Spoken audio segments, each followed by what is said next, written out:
Tony Jones, Gord Carroll, and of course, Joe New. Guess who the goalie was for Cleveland at that time? Johnny Whitby. So welcome back, John. I mentioned earlier John, Andrew, and Jeff. It was in 1979 that he was hired as the ice maker at the Whitby Curling Club.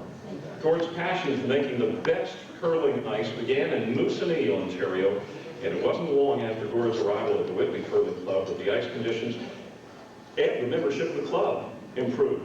By the mid-'80s, there was a waiting list to get into the club, with over 1,000 people curling each week at the club. Gord promoted the junior program as he felt getting young players involved would help bring new life and longevity to the game. The junior program was a great success. In fact, it was so successful that many of his students went on to represent the club at the provincial, national, and international levels. He brought schools in from all over Durham and taught them all how to curl, teaching hundreds of kids each year. It was in 1982 that Gord was promoted to ice maker manager of the Whitby Curling Club. Gord would experiment and work on ideas until the ice was like nowhere else, thus making Whitby famous.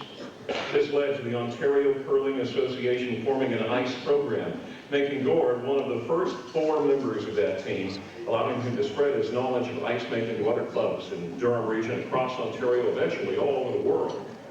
Gord brought many tournaments to the Whitby Curling Club, bringing the likes of Russ Howard and Eddie the Wrench to the club.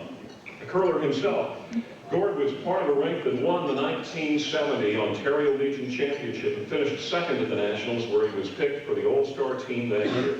In 1971, he repeated, competing as part of the Ontario Legion Championship rink.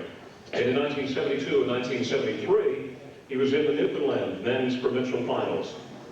In 1978, he was in the Ontario Men's Provincial Finals. Gord retired from his role with the Whitby Curling Club in 2001. The Whitby Curling Club made him an honorary life member in 2002. In honor of the hundreds of clubs he helped over the years, the Ontario Curling Association made Gord an honorary life member in 2005. Curling in Whitby is popular today because of the efforts of Gord Carroll with young players on making great ice and raising the level of the sport. Ladies and gentlemen, our first inductee, Gord Carroll.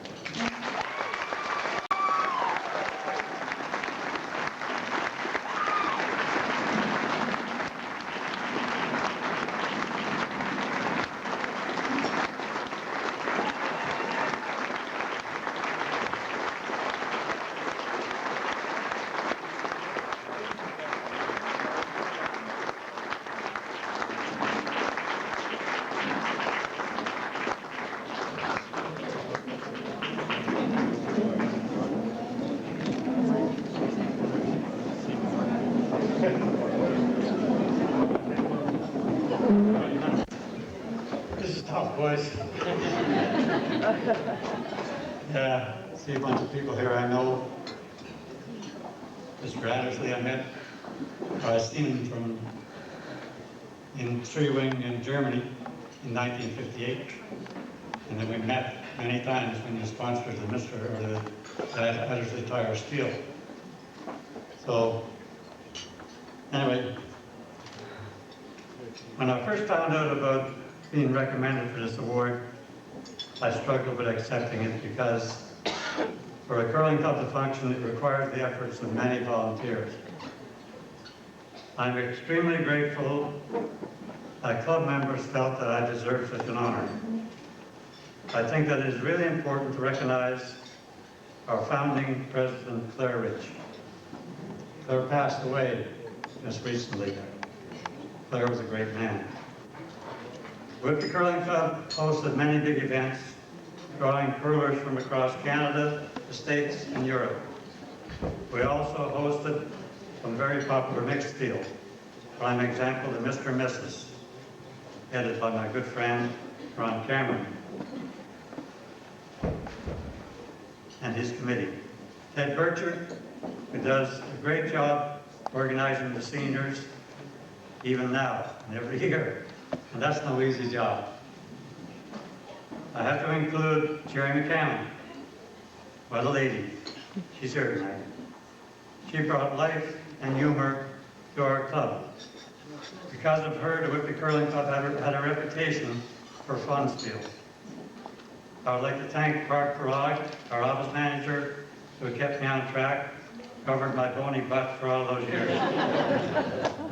Someone else who was special to me was Jim Sturgis. Jim came to me when I first got here and asked if he could continue working at the refrigeration plant, and we became very good friends. Finally, I wouldn't be here tonight if it wasn't for the help, support, and encouragement I received from my wife, Catherine.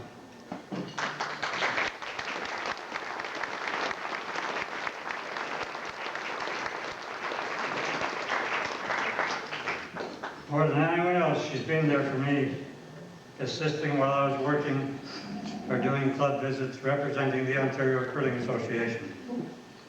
She was the one who convinced me to take the job in Whitby. Obviously, it was a wise decision.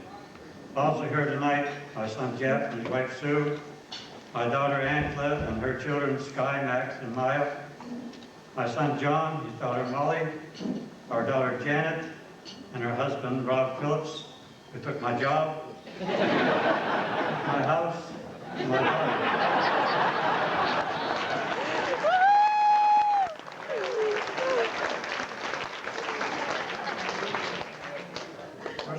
We're best of friends.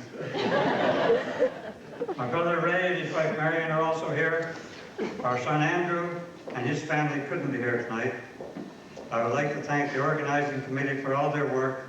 Congratulate Tony, Joe, and Lloyd. Thanks.